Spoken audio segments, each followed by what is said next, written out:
आपको बताते चले कि नैब सिंह सैनी ने हरियाणा सीएम पद की शपथ ली है और साथ ही उनके साथ 5 मंत्रियों ने भी शपथ ली है, जिसमें से कंवरपाल गुर्जर और साथ ही डॉक्टर बनवारी लाल और साथ ही आपको बताते चले कि मूलचंद शर्मा, रणजीत सिंह चौटाला और जेपी दलाल ने भी शपथ ली है। साथ ही आपको बताते चले कि बड़ी खबर इस वक्त की टीवी स्क्रीन पर नैब सिंह सैनी ने सीएम पद की शपथ ली है।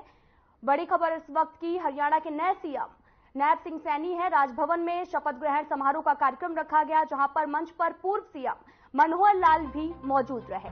कंवरपाल गुर्जर ने भी शपथ ली है। साथ ही आपको बताते चले कि नैब सैनी ने सीएम पद की शपथ ली है। साथ ही आपको बताते चले कि कंवरपाल गुर्जर ने, मूलचंद शर्मा ने, रणजीत सिंह चौटाला ने और जेपी दलाल, डॉक्टर बनवारी लाल ने मंत्री पद की शपथ ली है। जेपी दलाल भी मंत्री बने हैं। आपको बताते चले कि जयप्रकाश दलाल ने मंत्री पद की शपथ ली, जो कि लोहारू सीट से विधायक हैं। 2014 में बीजेपी में शामिल होने के बाद दलाल पार्टी में प्रदेश उपाध्यक्ष, बीजेपी किसान सेल की प्रभारी, जींद जिला प्रभारी जैसे कई पदों पर रह चुके हैं। वहीं हरियाणा सरकार में कृषि और किसान कल्याण, पशुपालन और डेयरी मत्स्य पालन, कानून और विधायी कैबिनेट मंत्री भी रहे हैं। रणजीत सिंह चौटाला की अगर बात की जाए तो वो भी हरियाणा सरकार में पहले भी मंत्री रह चुके हैं। खट्टर सरकार में ऊर्जा और बिजली मंत्री रह चुके हैं। रनिया सीट से वे निर्दलीय विधायक हैं। 2019 में उन्होंने अपने दुष्यंत चौटाला के साथ में खट्टर सरकार में शामिल हुए थे। और साथ ही रणजीत सिंह पूर्व उप प्रधानमंत्री देवीलाल के पुत्र हैं। इनेलो सुप्रीमो ओम प्रकाश चौटाला के भाई हैं। मूलचंद शर्मा फिर से मंत्री बने हैं। हरियाणा के बल्लभगढ़ से बीजेपी विधायक मूलचंद शर्मा खट्टर सरकार में परिवहन और खनन मंत्री रह चुके हैं और आज उन्होंने फिर से मंत्री पद की शपथ ली और लगातार अपनी सीट से दूसरी बार विधायक बने थे। कंवरपाल सिंह की अगर बात की जाए तो उन्होंने भी मंत्री पद की शपथ ली है। विधायक कंवरपाल सिंह ने मंत्री पद की शपथ ली। कंवरपाल हरियाणा के यमुनानगर जिले के रहने वाले हैं। वे इससे पहले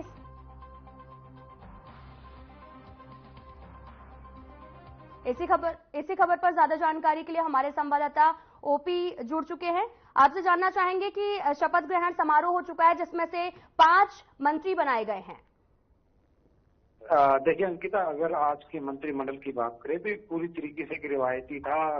बीजेपी आला कमान ने जो प्रदेश का नेतृत्व बदलने का एक फैसला किया था, जिसके चलते पूरे कैबिनेट को जो है इस्तीफा देना पड़ा था। लेकिन जब दोबारा राजभवन के अंदर नए मुख्यमंत्री को शपथ दिलाएगी तो उनके साथ जो 5 कैबिनेट मंत्रियों ने शपथ ली है, उनमें से कोई नया चेहरा नहीं है। सभी चेहरे वही है जो पिछले पूर्व मुख्यमंत्री मनोहर लाल की कैबिनेट में जो सदस्य थे वही हैं। सबसे पहले जो है वो पूर्व शिक्षा मंत्री कंवरपाल गुर्जर ने जो शपथ ली थी। इसके बाद मूलचंद शर्मा, फिर रणजीत सिंह चौटाला, बनवारी लाल और कुल मिला के मतलब 5 जो है सदस्यों ने जो है शपथ ली। हरियाणा के अंदर कुल जो है मंत्रिमंडल के 14 पद जो है वो ज्यादातर होते हैं। तो ऐसे में देखने वाली बात यह है कि अभी भी कुल मिला के जो है 8 पद खाली है। जी ओपी शर्मा जी, आपसे ये भी जानना चाहेंगे कि अब जो मंत्रिमंडल में और किसके शामिल होने की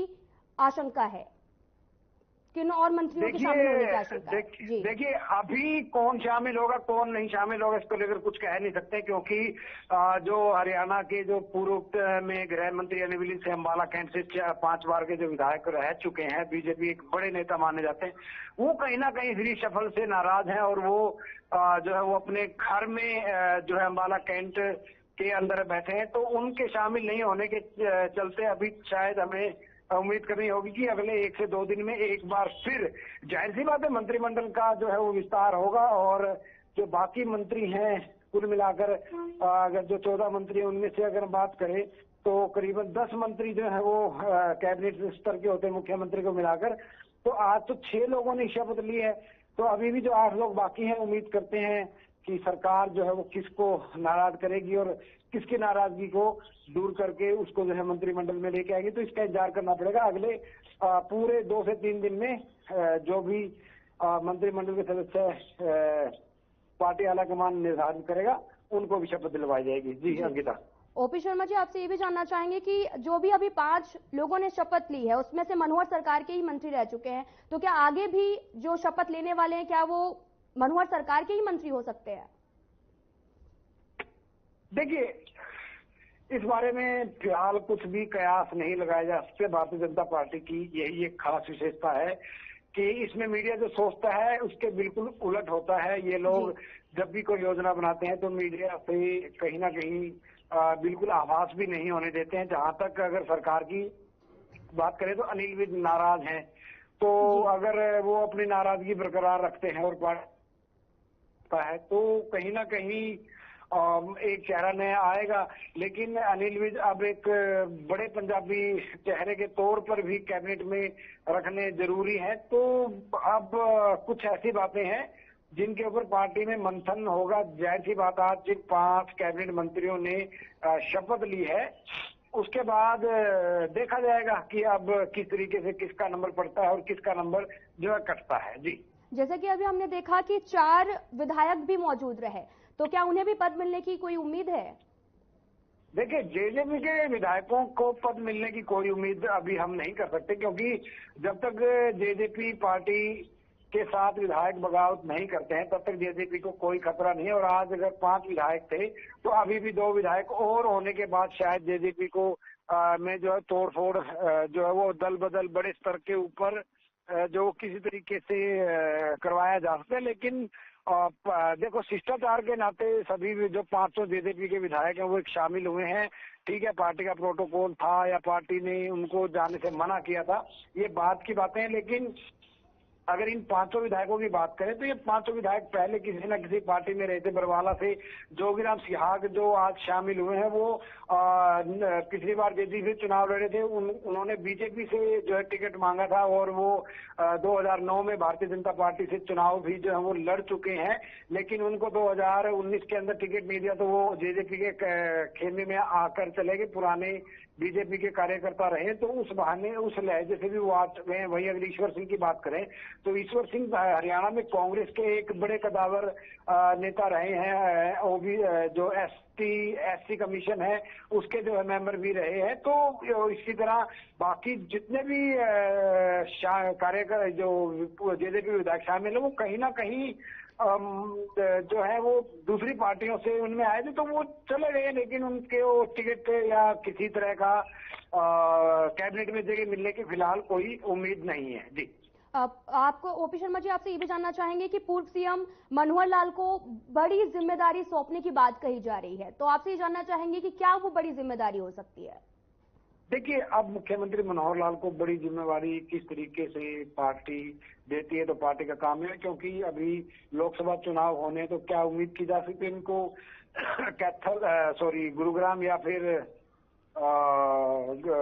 उनके जो खुद का हल्के की उनकी सीट है करनाल, वहां से उनको प्रत्याशी बनाया जा सकता है या फिर उनको केंद्र में संगठन के अंदर जो है वो भी समायोजित किया जा सकता है। लेकिन जब तक एक बार हरियाणा में जब तक कैबिनेट का पूरी तरीके से विस्तार नहीं होता है तो तब तक कहना जो है बहुत ही मुश्किल है। क्योंकि अभी अगर हम मुख्यमंत्री मनोहर लाल के एडजस्टमेंट की बात करें तो वो थोड़ा शायद जल्दबाजी हम लोग कर रहे हैं, क्योंकि अभी जो वर्तमान में मुख्यमंत्री नायब सैनी बने हैं ये साल कुरुक्षेत्र लोकसभा से सांसद भी हैं और हरियाणा में बीजेपी के प्रदेश अध्यक्ष भी हैं। तो बीजेपी में 2 पद एक साथ नहीं रह सकते हैं, तो उनको कहीं ना कहीं जो है वो प्रदेश अध्यक्ष से इस्तीफा देना होगा। और अब बीजेपी में जो है वो प्रदेश अध्यक्ष के लिए लॉबिंग होगी और प्रदेश अध्यक्ष का जब चयन हो जाएगा तो उसके बाद हम कोई उम्मीद कर सकते हैं कि शायद मुख्यमंत्री मनोहर लाल को कहीं एडजस्टमेंट करने की बात जो है शुरू होगी। जी, ओपी आपसे ये भी जानना चाहेंगे कि जो नए सीएम नायब सिंह सैनी बने हैं तो उनको ओबीसी का प्रमुख चेहरा माना जा रहा है, तो क्या इसका असर जो है वो लोकसभा चुनाव में भी देखने को मिलेगा? देखिए, जब इस साल जनवरी के दिसंबर के अंदर पिछले साल दिसंबर में जब नायब सैनी को प्रदेश अध्यक्ष बनाया गया तो कहीं ना कहीं बीजेपी ने ओबीसी वर्ग को साधने के लिए ही जो है वो नायब सिंह सैनी को जो है चेहरा बनाया था और उनको प्रदेश अध्यक्ष, वरना सुनने में ये भी आ रहा था कि जो पूर्व प्रदेश अध्यक्ष ओम प्रकाश धनखड़ थे उनका कार्यकाल जो है वो लोकसभा और विधानसभा तक जो है एक्सटेंड कर दिया जाएगा, जैसे पिछली बार सुभाष बराला के साथ भी कुछ ऐसा ही हुआ था। लेकिन ऐसा कुछ नहीं हुआ। बीजेपी ने अपना आकलन करते हुए कहीं ना कहीं जो है ओबीसी हरियाणा के ओबीसी वोट पर नजर गड़ाते हुए नायब सैनी को प्रदेश अध्यक्ष बनाया था। और आपको मैं ये भी बता दूं कि बीजेपी का जो नेशनल ओबीसी सेल है उसके उपाध्यक्ष भी नायब सैनी है, तो जाहिर सी बात है बीजेपी ने आकलन किया होगा कि कहीं ना कहीं हरियाणा में जो ओबीसी वोट बैंक है उसके ऊपर नजर रखकर ही ये पूरी प्लानिंग की गई है। बहरहाल अब देखने वाली बात यह कि जाट समुदाय को साधने के लिए क्या हरियाणा में एक बार फिर प्रदेश अध्यक्ष की जिम्मेवारी किसी जाट समुदाय को दी जाती है। जी बहुत बहुत धन्यवाद आपका तमाम जानकारी देने के लिए।